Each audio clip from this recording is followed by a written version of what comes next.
وسلم عليك يا أبا عبد الله يا رحمة الله الواسعة ويا باب نجاة الأمة يا ليتنا كنا معكم سيدي فنفوز فوزا عظيما.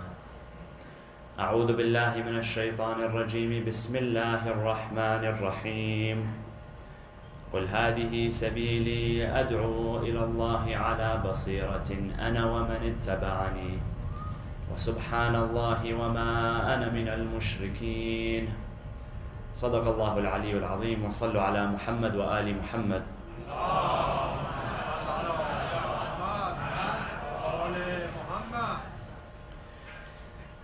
In contrast to the actions of human beings, which are for the most part sporadic, coincidental,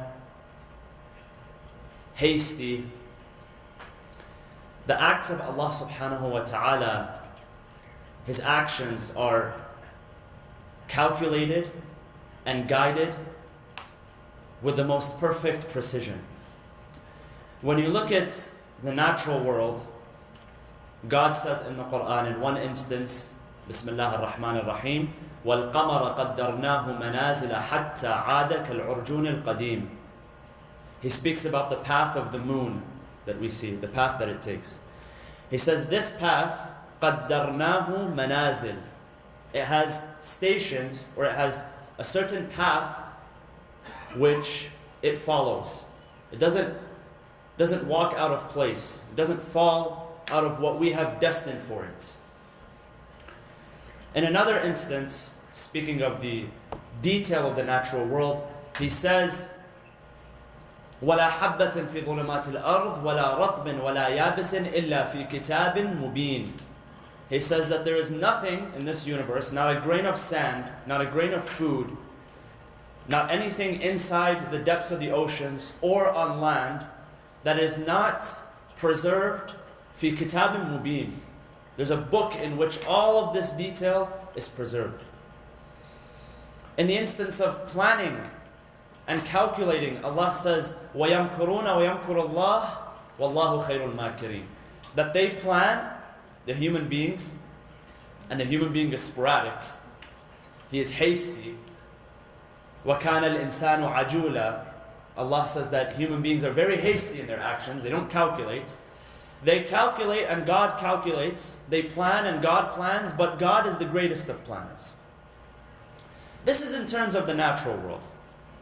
In terms of revelation, Allah subhanahu wa ta'ala says, Allahu a'lamu haythu yaj'alu risalatah.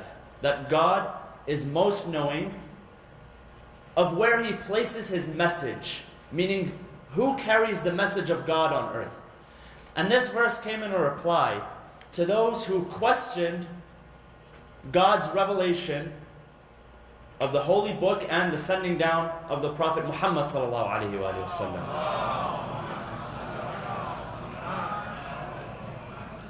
It is said that one day the Prophet was speaking to a Meccan elite, an elder, a tribal elder. He was inviting him to Islam. So this man said that, why is it that this poor orphan is sent as the messenger of God? Why don't I get chosen as the messenger of God? Or Fulan, son of Fulan, this important person gets chosen as the messenger of God. The reply comes is that God knows exactly where to place His message, in whose hands, who will carry His message, who is most appropriate. So God calculates, unlike man. And God calculates with precision, and He executes with precision as well. وَأُمْلِي لَهُمْ إِنَّ كَيْدِي مَتِينٌ. Allah says, my planning, it is mateen, it is precise.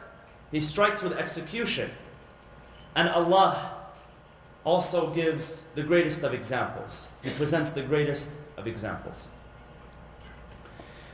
In the context of the message of Imam Hussein alayhi salam, we can deduct the following. That the people who joined Imam Hussein alayhi salam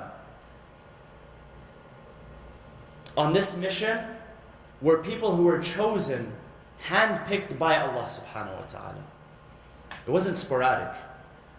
It wasn't that he found, a family member, Al-Abbas alayhi salam, happened to be the brother of Imam Hussein, or Fulan happened to be the cousin of Imam Hussein, so he chose him. And it was not coincidental. When you find that Al-Hurr ibn Yazid al-Riyahi switches from the army of Umar ibn Sa'ad to the army of Imam Hussein, that wasn't coincidental. God had planned for that to happen, to prove a point. When you find that Wahab al-Kalbi, a man who was a Christian, who was an adherent of a different religion entirely, comes to Imam Hussein, accepts Islam, and fights alongside the companions on the battlefield, that wasn't coincidental. When you find a man like Zuhair ibn al-Qayyim, who was not a follower of Imam Hussein and who had no interest in Ahlul Bayt alayhi salam at all, when he is among the first people to give his life for Imam Hussein, that's not coincidental. Allah subhanahu wa ta'ala chooses exactly how his message should be delivered. Imam Hussein alayhi salam, during one of his speeches to his own family members and his own companions, he says the following. He turns to his companions and he says, "My dear companions, you're here for a reason, and I have a request from you. If any of you is liable to anyone, if you have a debt, if you have something that you owe someone, do not join me. I want you to leave right now. If there's something that you've taken from someone, do not join me. I want you to leave right now." Imam Hussein was basically filtering out who would deliver this message, the most important message, after the revelation of the Quran to Rasulullah sallallahu alaihi wasallam. This moment in history, which on it depended the continuation of Islam, God wanted the right people to be there. Allahu a'lamu haythu yaj'alu risalatah. It's not a coincidence. Imam Hussein alayhi salam wanted his people to be free of sin, completely free of sin. And this is how it is with the message of Allah subhanahu wa ta'ala. And that's why when we look forward, when we speak of the companions of our 12th Imam, Al-Imam Al-Hujjah, Ajjalallahu ta'ala farajahu sharif, they are people who are chosen by Allah subhanahu wa ta'ala to deliver this message. People who are free of guilt, people who are free of sin, people who are devoid of any impurities, those are the ones that Allah subhanahu wa ta'ala chooses for his message. So Imam Hussein alayhi salam wanted companions who are completely pure. They did not owe anything to anyone. He wanted them to be people who were guilt-free and sin-free, since they were facing the final moments of their life. Here you find that with this act, the message of the Quran is materialized. Allah subhanahu wa ta'ala says, in the end of Surah Al-Fajr, He says, "Ya ayyatuha an-nafsu al-mutma'inna, irji'i ila rabbiki radiyatan mardiyya, fadkhuli fi ibadi wadkhuli jannati." The Quran says the following, that the only way you're going to stand in front of Allah subhanahu wa ta'ala with your head raised high is what? Mutma'inna, with itmi'nan, content. And content means what? Radiyatan mardiyya. That you have satisfied your Lord, O soul. You have satisfied your Lord. Allah is pleased with you, and you are pleased with the decree of Allah subhanahu wa ta'ala. That means that there's no sin, there's no guilt. If there's any guilt, if there's any regret, if there's any remorse, then you are not described as the person who is content, an-nafs al-mutma'inna. In order to have complete itmi'nan at these last few moments of your life, you have to be satisfied with the decree of Allah. And Allah subhanahu wa ta'ala has to be satisfied with your record. Sallu ala Muhammad wa ali Muhammad.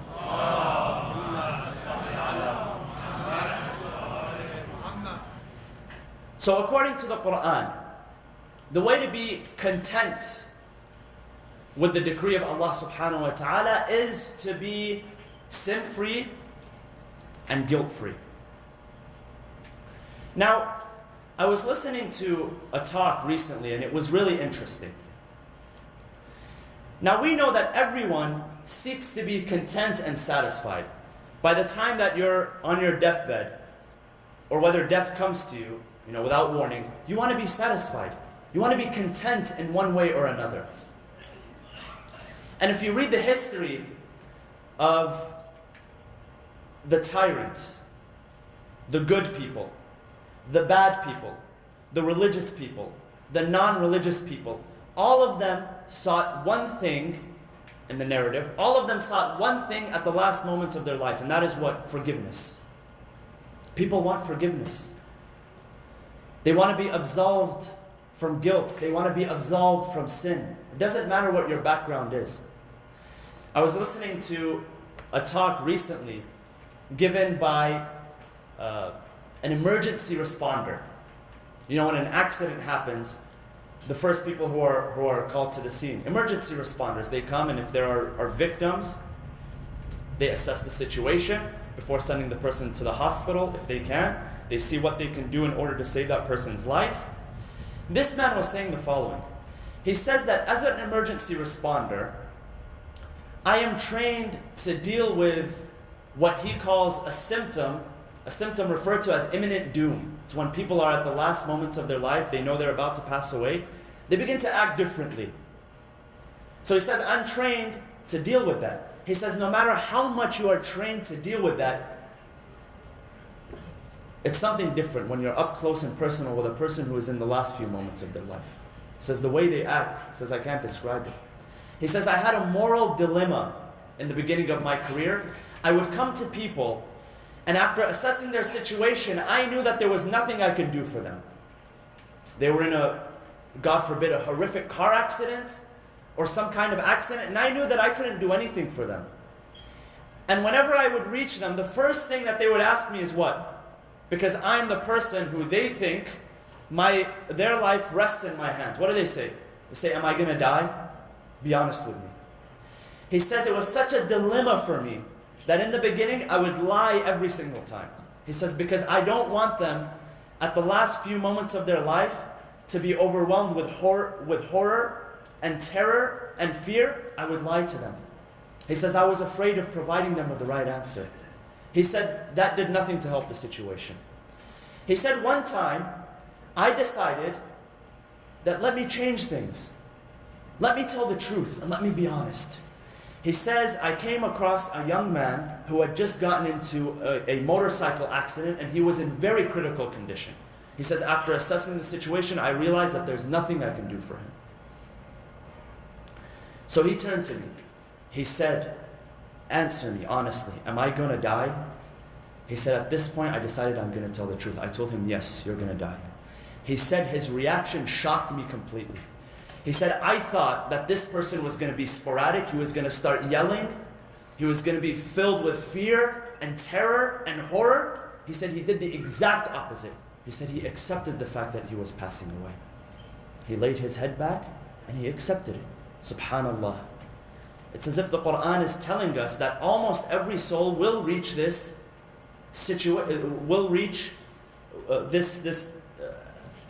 situation. يَا أَيَّتُهَا النَّفْسُ الْمُطْمَئِنَّةِ ارْجَعِي إِلَىٰ رَبِّكِ رَاضِيَةً مَرْضِيَّةً. He says, regardless of what they had done in their life. He said, once I started telling them the truth, I realized three patterns. He said, number one, I realized that regardless of their background, regardless of their ethnicity, regardless of their religious beliefs, every single one of them, they wanted forgiveness. People wanted forgiveness. Doesn't matter whether you believe in an afterlife or not. Say you don't believe in sin. There's no afterlife, I don't believe in sin. But there's something called regret and remorse. I mean, even if you don't believe in God or you don't believe in religion, there has to be a dhamir, a conscious, something which intrinsically tells you that you're doing right or wrong. He says that these people, they wanted forgiveness.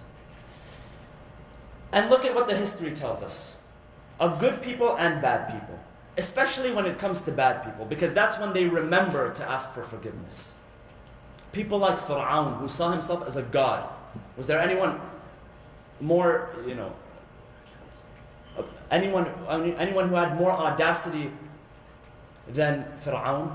in the eyes of Allah subhanahu wa ta'ala, someone who saw himself as a God. At the last moments, when he knew that he was drowning, he called upon Musa. I read one hadith that says that the reason why he perished is because he did not call upon God, he called upon Musa. He told him, Musa, I believe in your Lord. He didn't call upon God. Had he asked Allah subhanahu wa ta'ala, he would have saved him. It's an interesting hadith. But he asked for forgiveness. He wanted forgiveness. He wanted to be absolved of his guilt. Likewise, you see people, khulafa, people like Harun al-Abbasi, which I mentioned the other day, when he was on his deathbed and he called upon 1,000 physicians to come and assess his situation. In the end, they said, there's nothing we can do, and he starts reciting verses of the Quran. مَا أَغْنَى عَنِّي مَالِيَ هَلَكَ عَنِّي سُلْطَانِيَ. My wealth is of no benefit to me. My authority is of no benefit to me. And the Quran describes people as saying, we wish that for just a moment we can go back, so that we can repair and make amends, the evil that we did. Or we wish that we can do good, we can do more good. Some people, they've done so much evil that they say, we wish we can go back to this world and become dirt. وَيَقُولُ الْكَافِرُ يَا لَيْتَنِي كُنْتُ تُرَابًا. I wish I was dirt. I wish I was non-existent. I did not exist. So forgiveness is one thing that people ask for at the end of their life. Now, the reason I wanted to bring this up is because when you look at it in the context of today, how it's relevant. I was reading a very interesting article. It was talking about how extremists, what they do is that the one reason why they're successful is because they manipulate people's sensitive feelings. They know that everyone requires everyone requires forgiveness. Everyone wants forgiveness. Everyone wants to be absolved of their guilt. Everyone wants to be absolved of their sin.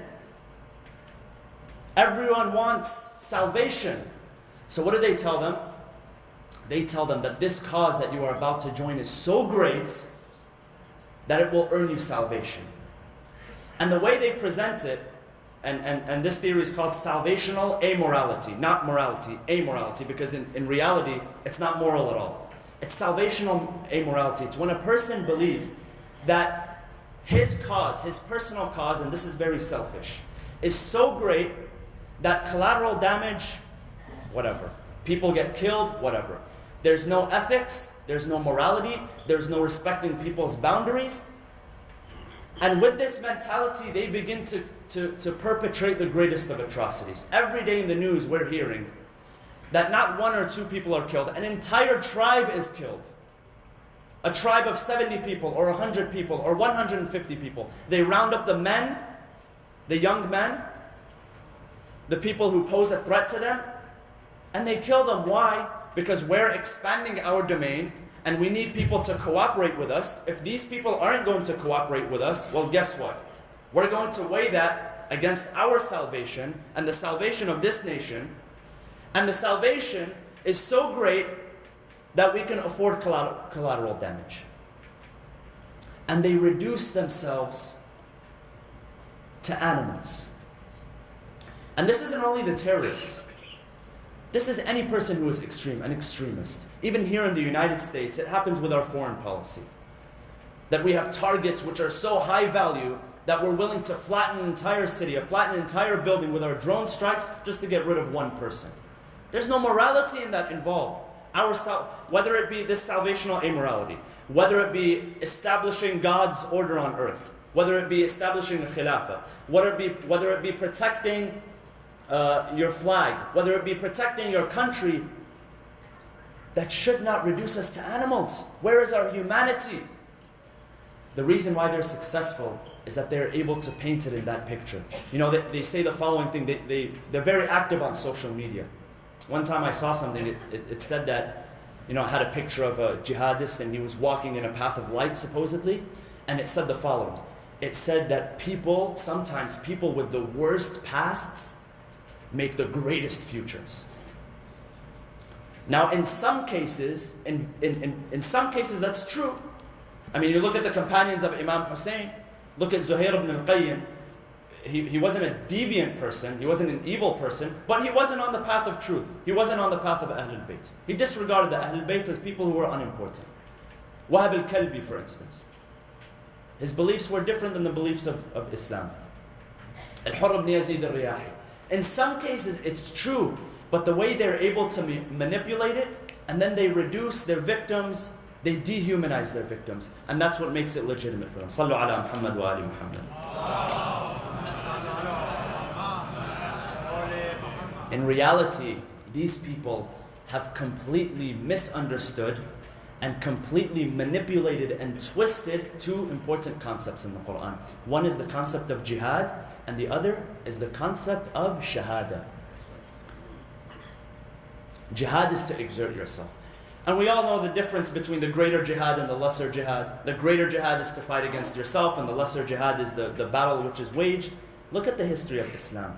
The strongest people, physically, the strongest people, and in battle, in the lesser jihad, the most successful people were those who had fought themselves. They had fought their own demons. They were sinless and they were guilt-free. Where do you think Imam Ali alayhi salam had the strength to lift the door of Khaybar? It's not a fairy tale. It's not a fable. This actually happened. That he lifted the door of Khaybar. Why? Was it because he benched 500 pounds, or he did, squats and deadlifts and, what do they call it, CrossFit? Because of this? Or because he had fought the demon inside. He had fought the tyrant inside. When he stands over the body of Amr ibn Abdul Wadd al-Amiri, one of the greatest warriors of Arabia, and when he's about to deal the final blow, the man spits in his face. What does he do? He turns around. He takes a few deep breaths. He lets the anger settle. He goes back and he strikes the man. He comes back with his head. They tell him, you were standing over his head. Why did you waste time? Why did you leave and why did you come back? He said, when he spat in my face, I became angry for myself. Not for God, for myself. He says, at that moment, I could not do anything. I could not proceed. I would not be successful. I would not be successful if I did it for my own anger. I would only be successful if I did it for Allah subhanahu wa ta'ala. He cleared himself completely of these feelings of anger, and then he went and he struck the final blow. And that's why he was successful. That's why the Prophet Muhammad sallallahu alayhi wa sallam, he says the following. He says that the strike of Ali on that day, its value supersedes and it exceeds the value of the worship of all humans and all jinn. That's why he was so successful. That's why his jihad was so successful. It's because he had fought himself and fought himself and fought himself. And to the last moment of his life, he kept fighting himself. He would hold on to his beard in the middle of the night and he would weep. And he would speak to this dunya. He would say, Ya dunya ghurri ghayri. Leave. I have nothing to do with you, O dunya. I don't want you anymore.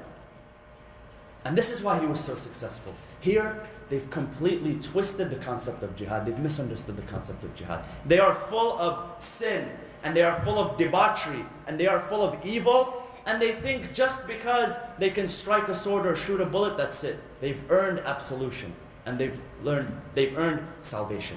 Number one is jihad, and number two, it's shahada. Shahada means what? When shahada is said in the Quran, they want to attain shahada. Shahada is the act of witnessing. In order to bear witness, a person has to first not look, witness. There's a difference between to see and to witness. To witness is to ponder, to reflect, to act, and then consider the ramifications of one's actions. To take full responsibility, it requires pondering, it requires thinking. It's not sporadic killing of people. You have completely, with these atrocities, completely shifted and twisted the meanings of shahada. And if a person fights for a cause, the greater the cause, the more mindful and the more vigilant a person should be. Not that the greater the cause, it's growing exponentially, that means we can commit any atrocity we want because the ends justify the means. When we say that the ends justify the means, and when we start speaking in proportion, then we have completely forgotten our humanity, what makes us human. And that is being mindful. And that's why the saying says, لا يطاع الله من حيث يعصى. That Allah subhanahu wa ta'ala is not worshipped through a means in which He is disobeyed. I'm trying to achieve that goal where Allah subhanahu wa ta'ala eventually, I will establish His order, I will worship Him, but until I get there, and however long it takes, I'm going to wreak havoc. I'm going to do whatever it is. I'm going to steal, I'm going to pillage, I'm going to murder, I'm going to rape. Isn't that exactly what's happening today? It's all to raise the word of Allah subhanahu wa ta'ala. That we do this to strike fear in the hearts of the enemy, so that in the end, we can raise the word of Allah subhanahu wa ta'ala. You have completely abandoned the teachings of the Quran in the process. So number one is forgiveness, is absolution. People want forgiveness. People want absolution. Extremists, they know how to manipulate those feelings. Number two, and I go back to what he was saying, because it's really relevant. He says that the second pattern which I detected is that I noticed that people wanted to be remembered. People want to be remembered. And this is why Allah subhanahu wa ta'ala in the Quran speaks of al-baqiyatu salihat, the things that we leave behind which are good for us, which will establish our legacy. إِنَّا نَحْنُ نُحْيِي الْمَوْتَى وَنَكْتُبُ مَا قَدَّمُوا وَآثَارَهُم. That we, Allah subhanahu wa ta'ala says, that we write down, we record everything that they do. مَا قَدَّمُوا وَآثَارَهُم. Their athar is what they have left behind, their good deeds. مَا قَدَّمُوا is what they have put forward. And one thing that you can put forward is your legacy. And here extremists do the same thing. I read another article, it's interesting. It says the following. It says that if you want to understand these extremists, why this particular group right now is so successful, is because they've done something that others haven't done. Is that it's not a matter of theology. It's not a matter of what the Quran says, or what the Hadith says, or what Rasulullah did. It's a matter of psychology. They exploit the most basic desires of human beings. One is aggression and the other is physical relationships, sexual relationships. They exploit that. They reward their aggression with what? Females. In this life and in the next. In this life you can have 3, 4 females, and in the next life you can have 72 virgins and 4 goats. They reward them. They reward their aggression and their violence with something else which they need on the inside. And that is what? That is their physical, those physical needs, those physical desires. And when you look at physical desires, through physical desire, when they bring a girl in front of him and they tell him, here, she's yours, you can plant your seed. What is he doing? He's perpetuating his name and his legacy. He's procreating and perpetuating his name and his legacy. So people want to be remembered, and that's why we should always remember those who have passed away in our families with good by reciting Fatiha for them, for doing good on their behalf. So number one is forgiveness. People want forgiveness. They want absolution. Even sinners, they want absolution.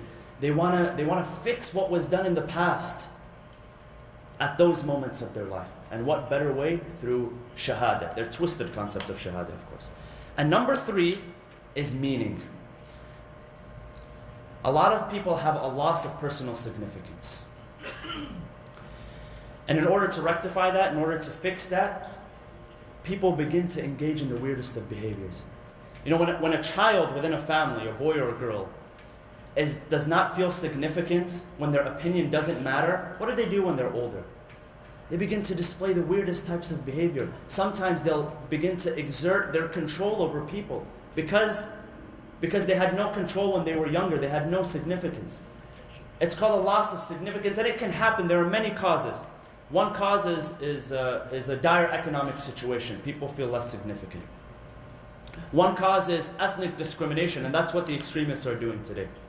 They're telling them that you're living in these countries. The reason I say this is because this movement which is going on, there's a lot of people, if you follow the news, a lot of young people whose minds have been manipulated, not from those countries, but from these countries, from the United States and from Canada and from France and from Australia and from Germany and Austria and the United Kingdom, completely manipulated. They tell them that your place is not in Dar al-Harb, it's not among the kuffar, it is here.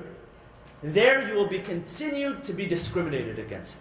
And so they have a loss of significance. When they have a loss of significance, they try to make up for that. Through what? People want to feel that they matter. People want to feel important. How do I feel important? One way, one very easy way is you book a ticket to there, you slip in through the border, and they put a gun in your hands, and that's it, you're significant. They give you a name, Abu Fulan and Fulan. They make you an amir of or 2 or 3 people, and that's it. You went from being someone who's broke and has no job. The other day I saw a video of one of them, and he says, he's telling his other brothers, he's in the land of Khilafah, and he's telling his brothers, he says, we were in this country, he says the name of the country, a Western country.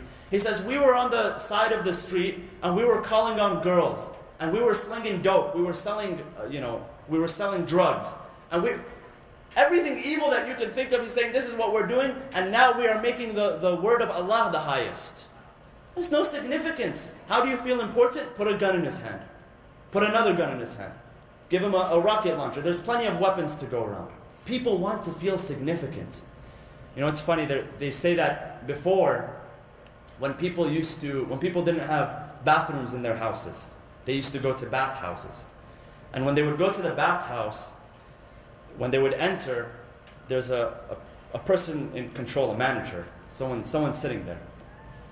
And it said that one day a person walked in, and the manager, what he'd do is he takes the money and he allows people to come in. And sometimes he has in front of him, the jugs of water for people to use. So the jugs of water are sitting there in front of him on the table. So people come in, they give him the money, he gives them the jug of water. That's it. That's his job. That's what makes his day. That's what defines him. So one day, a man came in and he put the money on the table and he picked up the jug by himself and he went walking. He called him, hey, come back, Fulan, what are you doing? He told him, Baba, I paid for it. And here, check the money, it's in front of you. He says, I know you paid for it, but what do you see me sitting here for? I'm supposed to give you the jug. Don't pick it up by yourself. People want to feel significant. They want to feel like they matter. They want to feel like they're important. And when there is something which is lacking on the inside, when you are not fulfilled, when you don't feel like you have accomplished something, people begin to manipulate that. And that's why you have young people who are dying every single day, every single week. They are showing people who are dying. They are being killed. A lot of them, they call back home, they cry to their parents, we want to come back. We came here, we thought they were going to put a weapon in our hands, they made us clean toilets. This is reality. This is what we see on the news. There's a loss of significance. When you are empty on the inside, that's why your children, you should make them feel significant from day one. Teach them the teachings of Islam. Teach them the love of the Quran. Teach them the love of Allah subhanahu wa ta'ala. Teach them, most importantly, the love of Imam Hussein alayhi salam. Wallah, when you are raised in a home which loves Imam Hussein alayhi salam, you feel fulfilled, you feel significant, and you feel important. This, the cause of Imam Hussein, is a cause which I am willing to serve. And that's what the hadith says, that teach your children 3 things. Teach them the love of Allah, teach them the love of Rasulullah, teach them the love of the Quran, and teach them the love of the Ahlul Bayt of Rasulullah sallallahu alayhi wa sallam.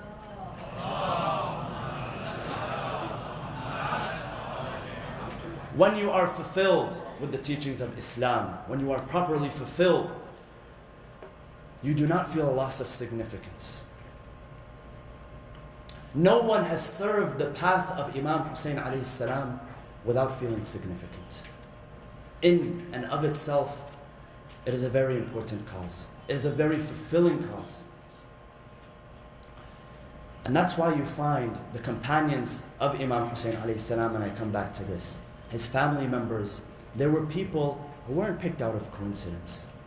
There were people who were there for a reason. You find these people who they fall victim to manipulation from the extremists. These are the type of people that Allah subhanahu wa ta'ala speaks about in the Quran. He says they will stand in front of their Lord on their day of judgment, and they will say the following: وَقَالُوا رَبَّنَا إِنَّا أَطَعْنَا سَادَتَنَا وَكُبَرَاءَنَا فَأَضَلُّونَ السَّبِيلَ رَبَّنَا آتِهِمْ ضَعْفَيْنِ مِنَ الْعَذَابِ وَالْعَنْهُمْ لَعْنًا كَبِيرًا. Oh Allah, all we did was we obeyed the commands of these people who manipulated us. Oh Allah, because they manipulated us, because they brought us here, we ask that you multiply their punishment. وَالْعَنْهُمْ لَعْنًا كَبِيرًا. And curse them while they are burning in the hellfire. When the message is empty at the last moments of a person's life. See, in this world we have examples which tell us of people before they passed away. People who wanted to feel significant before they passed away. People who wanted absolution before they passed away. One example in particular shows us what happens to people after they pass away.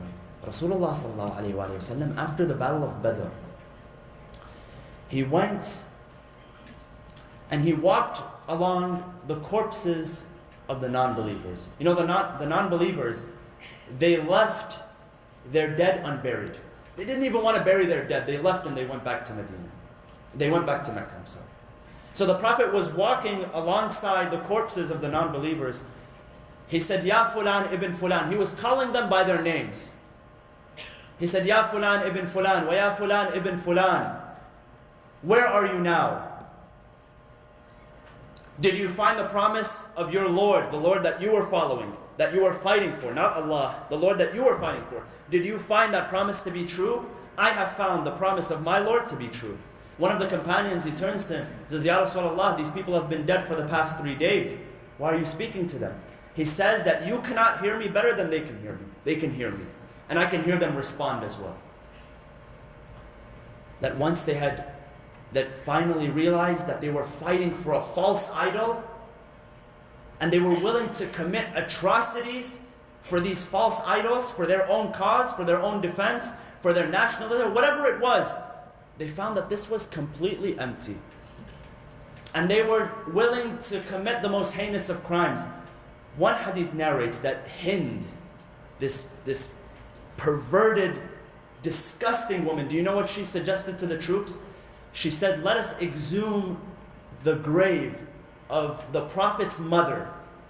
Let us dig out her body and let us take it with us. The most heinous of crimes, atrocities. Don't we see the same pattern today, where people are fighting for a cause which is false, which is most far from Islam, which is completely deviant? Where is their promise? Will they find their promise with Allah subhanahu wa ta'ala? The Prophet says, I found my promise to be true with Allah subhanahu wa ta'ala. Have you found your promise to be true with Allah subhanahu wa ta'ala? Brothers and sisters, let it not be the case where we get to that point at the last moments of our life. Of course, we should always ask for forgiveness, even on our deathbeds, even towards the last moments of our life. But don't let it get to that point. Ask for forgiveness from today. Find a source of fulfillment from today, and there is no better source of fulfillment than the ark of salvation, the ark of Abu Abdullah al-Husayn alayhi salam. On one hand, you have people who fought for a false cause, and on the other hand, you had people who fought alongside, those who fought alongside Imam Hussein alayhi salam with full discernment. And that's why when we visit Abu al-Fadl al-Abbas alayhi salam, for those of you who have been honored to visit him, one of the things which is, one of the clauses, the sentences which is mentioned in his ziyarah, we bear witness, and these are the words of the Imams of Ahlul Bayt. People would come to the Imams, they would say, Yabna Rasulullah, we are going to visit Abu Abdullah al-Husayn, we are going to visit the companions, we are going to visit Abu al-Fadl al-Abbas. What do we say? The Imams would narrate, them say the following. These became the ziyarah, which we recite today. We are reciting the words of the Imams. أشهد أنك لم تهن ولم تنكر وأنك مضيت على بصيرة من أمرك. O Abbas, you defended Hussein not because he was your brother, because you had full discernment. You had no reservations. There wasn't a loss of significance which you were trying to fulfill. It wasn't because, for instance, your brothers were the Imams of Ahlul Bayt and you were not considered an Imam and you were trying to... None of that. You had full discernment. You knew exactly what you were doing from the beginning to the end. You knew that you had a mission. And this is why Abu al-Fadl al-Abbas is so honored. Imam Hussein even wrote to people who were his relatives. He told them, come to my cause. Some of them abandoned him. So it wasn't just because he was his relative. He did so with basira, full discernment. I know exactly what I am doing. This was the status of Abu al-Fadl al-Abbas. وَأَنَّكَ مَضَيْتَ عَلَى بَصِيرَةٍ مِّنْ أَمْرِكَ قُلْ هَذِهِ سَبِيلِي. Allah tells the Prophet, قُلْ هَذِهِ سَبِيلِي أَدْعُو إِلَى اللَّهِ عَلَى بَصِيرَةٍ أَنَا وَمَنِ اتَّبَعَنِي وَسُبْحَانَ اللَّهِ وَمَا أَنَا مِنَ الْمُشْرِكِينَ. Tell them, Ya Rasulullah, that what you are doing, you're not trying to make up for something, a loss of significance, because you were, for instance, poor, or you were an orphan and you're trying to overcompensate. You know, Ya Rasulullah, exactly what your mission is. Basira. Basira is discernment. The same basira, the Imam says, Al-Abbas has. وَأَنَّكَ مَضَيْتَ عَلَى بَصِيرَةٍ مِّنْ أَمْرِكَ. You knew exactly what you were doing on that day. There was nothing inside of you. No questions that were left unanswered. Abu al-Fadl al-Abbas alayhi salam, on the day of Ashura, after the companions had gone out into battle, Abu al-Fadl al-Abbas turns to Imam Hussein, Sayyidi Aba Abdullah. The companions have now gone out into battle. Some of the family members have gone out into the battle. They have attained martyrdom. Abu al-Fadl al-Abbas at this point turns to Imam Hussein, Sayyidi Aba Abdullah, I want to go out and I want to fight these hypocrites. They have filled my heart with anger and rage, these hypocrites. He tells him no. He tells him no, Ya Abu al-Fadl. He turns to him. He tells him, أنت حامل لوائي والعلامة من بعدي. He says, you are the standard bearer. You are my flag bearer. You are the person who will stand up after me. If I perish, you will be the person who will stand up. At that time, the camps of Imam Hussein alayhi salam, the right flank under the command of Habib ibn Madahir, he had perished. The left flank under the command of Zuhair ibn al-Qayyim, he had perished. The middle flank, and that is where Imam Hussein left his family members in the middle to be protected. He gave the standard to his brother Abu al-Fadl al-Abbas. He told him, Ya Abbas, if you perish, then there will be no one to protect the daughters of Rasulullah. I do not give you permission to go out into the battle. He turns to him, he says, Sayyidi Aba Abdullah, if you do not give me permission to fight, then at least give me some permission to go out and bring some water. For the cries of the children saying, Al-Atash, Al-Atash, we are dying of thirst, we are dying of thirst. I cannot bear to hear more of this crying and this weeping. Imam Hussein alayhi salam, at that time, he saw that there was a need to retrieve some water. It had been a few days that they had not drank. At that moment, he gave him permission. He told him, I give you permission to go out and do not engage the enemy. Under no conditions shall you engage the enemy unless you are attacked. He gives him the canteen of water. He blesses him with his permission, and he sends him out into the battlefield. This is Abu al-Fadl al-Abbas alayhi salam. Abu al-Fadl al-Abbas, who is referred to as Qamar Bani Hashim, the moon of Bani Hashim, because his face was radiant with iman, with the belief. His face was radiant with the loyalty of Banu Hashim. He went out into the battlefield, and with his valor and with his strength, and without engaging them in combat, he was able to break the ranks of the army. And he was able to get to the water. At this moment, Abu al-Fadl al-Abbas dismounted his horse, and he came down and he placed his hands in the cold water. When he placed his hands in the cold water, he felt the coolness. At this moment, Al-Imam al-Sadiq describes his uncle. He says, كَانَ قَلْبَ عَمِّي الْعَبَّاسِ كَصَالِيَةِ الْجَمْرِ مِنَ الظَّمَا. He says, the heart of my uncle Al-Abbas was like a burning piece of charcoal. At this moment, he places his hands in the cold water. He feels the river streaming in his hands. As he is about to lift it to his face, he turns around. فَتَذَكَّرَ عَطَشَ الْحُسَيْنِ. He remembers the thirst of Imam Hussein, and with a sign of loyalty, he lets the water go. He fills his canteen, and he mounts his horse. He is about to go back. he turns, he is about to go back to the camp of Imam Hussein alayhi salam. As he is on his way, ya mu'mineen, the people, they could not confront him face to face. One of them, he hides behind a palm tree. As Abu al-Fadl al-Abbas is passing, he comes out and he ambushes him and he strikes him on his right arm, severing it. He turns, Abu al-Fadl al-Abbas, he says, Abu al-Fadl al-Abbas, he continues the battle. When they strike him on his right hand, he says, Wallahi in qata'tumu yamini, inni uhami abadan an dini, wa an imamin sadiq al-yaqini, najlu al-nabiy al-tahir al-amini. He says, Wallah, by God, if you were to strike my right hand, I would continue to defend the religion of as-sadiq al-amin. He continues in battle with one hand until another enemy comes out and he strikes him on his left hand. At this moment, his left arm, his left hand is severed. Some historians narrate that he grabbed the canteen with his teeth. He did not want the water to fall. He had a mission, and that was to deliver the water to the daughters of Imam Hussein. He begins to run back to the camp of Imam Hussein. Ya mu'mineen, at this moment, he is surrounded by the enemy. At this moment, they begin to rain down arrows at him. One of the enemy, he takes a pole and he strikes it upon the head of Abu al-Fadl al-Abbas. He falls down, his face is covered with blood. He cannot see where he is. At this moment, he turns, Sayyidi Aba Abdullah, aghithni, my dear brother Abu Abdullah, come to my rescue. Imam Hussein alayhi salam, weeping, comes out into the battlefield. When the enemy come face to face with Imam Hussein, they disperse. He tells them, where are you going?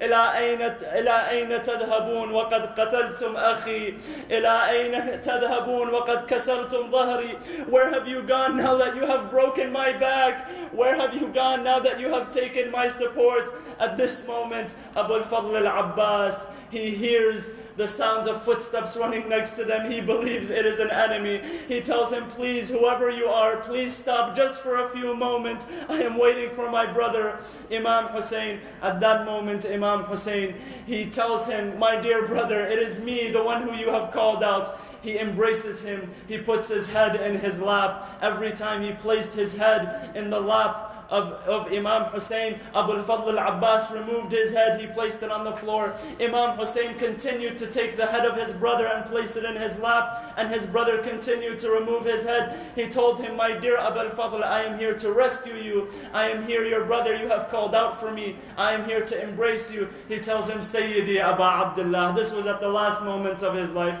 Sayyidi Aba Abdullah, you have placed my head in your lap and you are taking care of me.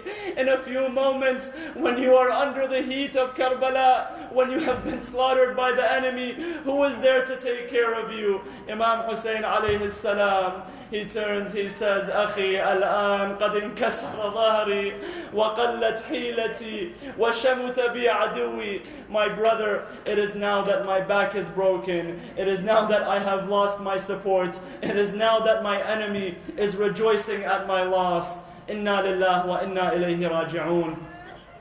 وسيعلم الذين ظلموا أي منقلب ينقلبون والعاقبة للمتقين.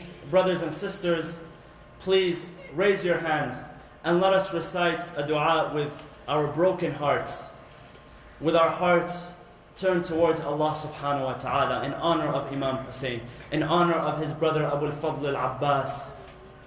O Allah, allow us to be among those who you have chosen to deliver your message. O Allah, allow us to be among those who are rewarded with the intercession of Ahlul Bayt alayhi salam. O Allah, do not allow us to depart from this life before you are pleased with us. O Allah, allow us and give us the strength to be satisfied and pleased with your decree. We ask Allah subhanahu wa ta'ala to forgive us, to have mercy upon us, and to forgive those who are sick. I ask you to remain, brothers and sisters, in your seats, and if you can come, please, please come forward. We will begin the English lamentation right now with Brother Hadi, inshallah. Allahumma ighfir lil mu'minina wal mu'minat wal muslimina wal muslimat الأحياء منهم والأموات تابع بيننا وبينهم بالخيرات إنك مجيب الدعوات إنك قاضي الحاجات إنك على كل شيء قدير برحمتك يا أرحم الراحمين. وصلى الله وسلم على سيدنا محمد وعلى آل بيته الطيبين الطاهرين.